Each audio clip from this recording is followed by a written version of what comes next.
Hi guys, welcome back to the Cupcake Jemma channel. Now, it's been a couple of weeks since we last saw each other and since we finished our celebratory month of the Bake the Books challenge, where we baked one thing from the book every single week throughout March, and you guys absolutely loved it. So if you missed that mini-series, go back and check it out, and also hit the subscribe button just below so that you get notified every time we upload a new video. And also, let's be real here, it helps us to grow and share the baking love in the community, which is ultimately what we want. So today I thought I'd squeeze one more recipe out of the book, which is for these milk chocolate and passion fruit cupcakes. Now, these are one of my favorite, and it's got a super squishy yogurt and passion fruit sponge filled with a vibrant and fragrant passion fruit curd, topped with a flourish of milk chocolate, Swiss meringue buttercream, more curd, and a milk chocolate and passion fruit disc with the most tangy passion fruit crunchy bits that will just make you go, oh! You know, like that face where you just have like Tangfastics or something. That. So let's get started. I'm gonna work a little bit backwards today because this recipe has a few different elements, but neither of which take too long to make besides a little bit of cooling time. So the first thing I wanna start with is the Swiss meringue buttercream. I've already prepared my butter. It's really nice and soft, squidgeable, not too soft and not shiny, not greasy. It's just like firm. Then I've got my bowl of my stand mixer. I'm just gonna pop it over a pan of slightly simmering water. Then I've already separated my eggs. So I've got 150 grams of egg whites going in there. And I kept the yolks because we're gonna need those for the curd, which we're gonna make a little later. And then I've got 300 grams of caster sugar going in.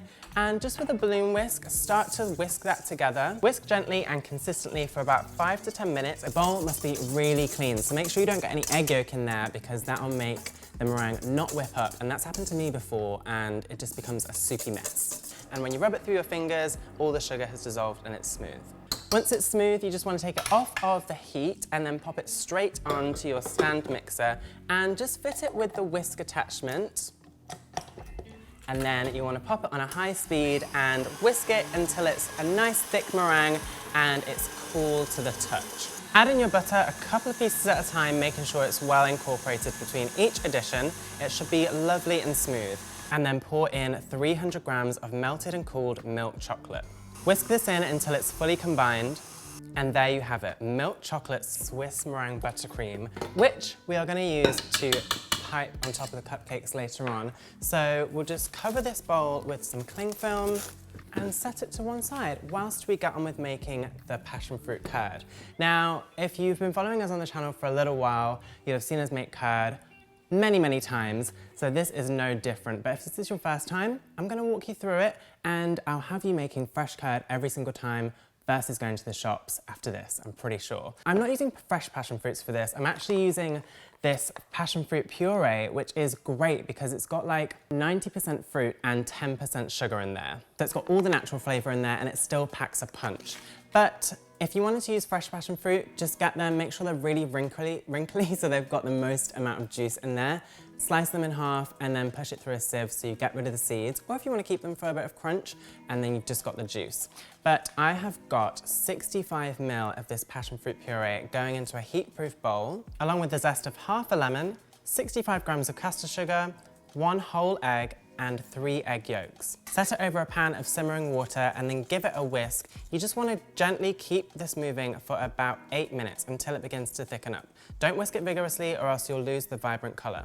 Take it off of the heat and add in 50 grams of cubed, cold unsalted butter. Whisk it in until it's smooth and then sieve this whole mixture. Super important in case there are any bits of egg that have cooked unevenly. Place cling film over the curd and then set this in the fridge to chill.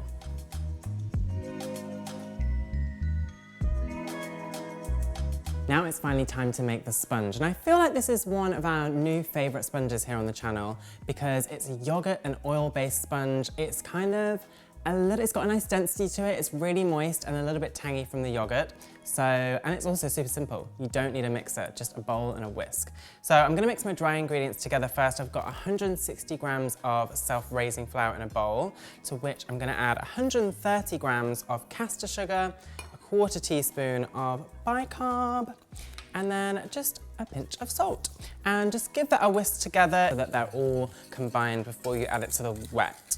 Then we'll mix all of our wet ingredients together. So same as before we made the curd, I've got some passion fruit puree, just 50 grams going into a large bowl. And then yogurt. I'm just using plain yogurt, something like a natural yogurt or even a Greek yogurt would work really well too. That is going in, and I've got 140 grams of that. I'm gonna add the oil. Now I'm using sunflower oil. It's tasteless, it's quite light. You can use like olive oil as well if you want like a heavier oil flavor. That's also really nice. I've got 85 grams of that and some vanilla just to balance everything out. Just a quarter teaspoon and 2 eggs going in as well. 1, 2. And then we'll just give it a whisk together. Shuffle the dry ingredients into the wet and whisk until it's a smooth batter. So it's quite a runny batter, and I always find it easier to fill the cupcake cases if I pour into a measuring jug first. And then you can just use a spoon to guide the batter into the cases. So I've already lined my cupcake pan, 12 hole, with the cases. And you need to fill these about 3/4 full. They don't rise as much as a whipped butter-based cupcake.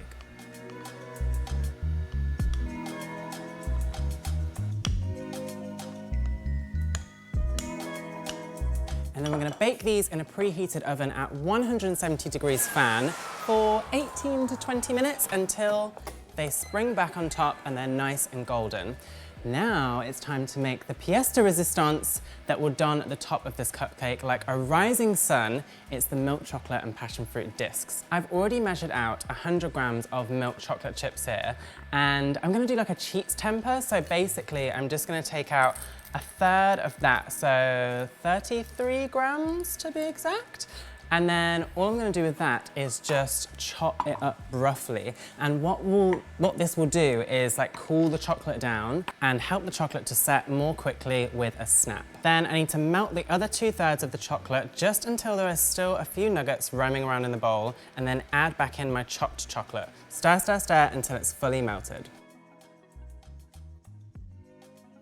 I've got a tray lined with a silicone mat, or you could use greaseproof paper. Just pour all of the chocolate on here and level it out until it's about 1/4 centimetre thick.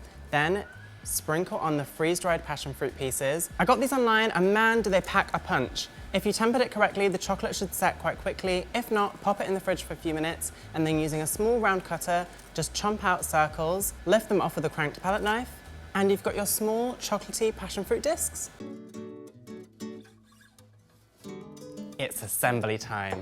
I've already got my icing in a piping bag fitted with a multi-star nozzle, and then I've also got my passion fruit curd in a small piping bag as well. I've got an apple corer, a little bowl to put the middles in, and also a jug, a little mug of hot water with a teaspoon measurement in to make a little well for the curd. So I'm gonna start by coring the cupcakes with an apple corer. It's so easy to do it with this. Make sure you don't go all the way down to the bottom, just leave a few millimeters. Then fill it up with the curd, don't be shy, ram it down into the bottom and then pull it up.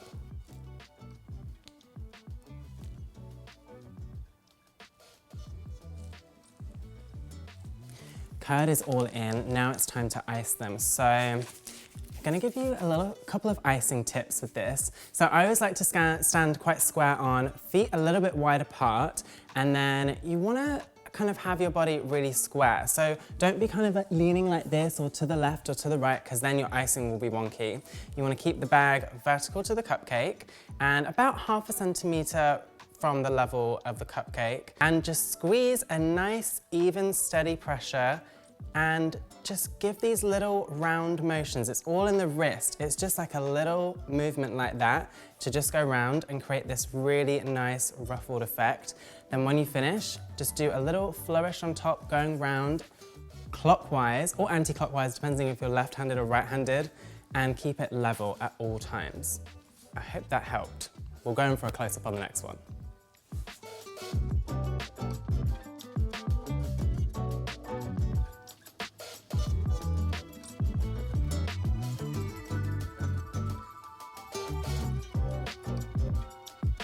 They're all iced. Now it's time to create a little well in the top. So I mentioned I had a mug of hot water before, and I've just got a teaspoon measurement, which I'm then gonna dry, so it doesn't leave water on the cupcakes. And all I'm gonna do is just press down on the top like this, scoop up, and it will create a little well for the curd to go in so that it doesn't run down the sides of the cupcake.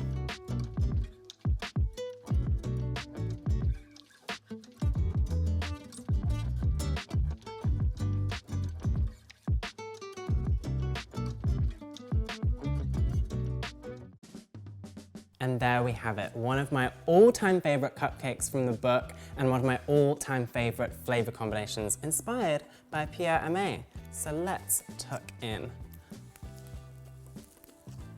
I mean, I don't know how this tastes. I can't wait for you to try it. But that sponge is so wonderfully light. A little bit dense from the yogurt, so just moist and a bit tangy. And that lovely sunshine passion fruit curd in the middle is absolutely delicious. The uber smooth milk chocolate Swiss just like rounds everything off nicely.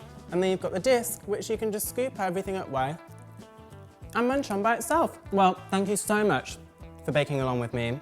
I really enjoyed this and I hope you enjoy making these. And if you do, make sure that you tag us on all the socials, on Instagram at Crumbs and Doilies and at Cupcake Jemma, and also at Dane Pemberton, because I also love to see and have a nosy of what you've been baking.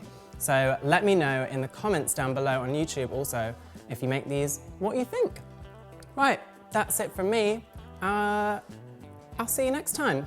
Over and out. I did the Cheryl call. Okay. Cheryl call.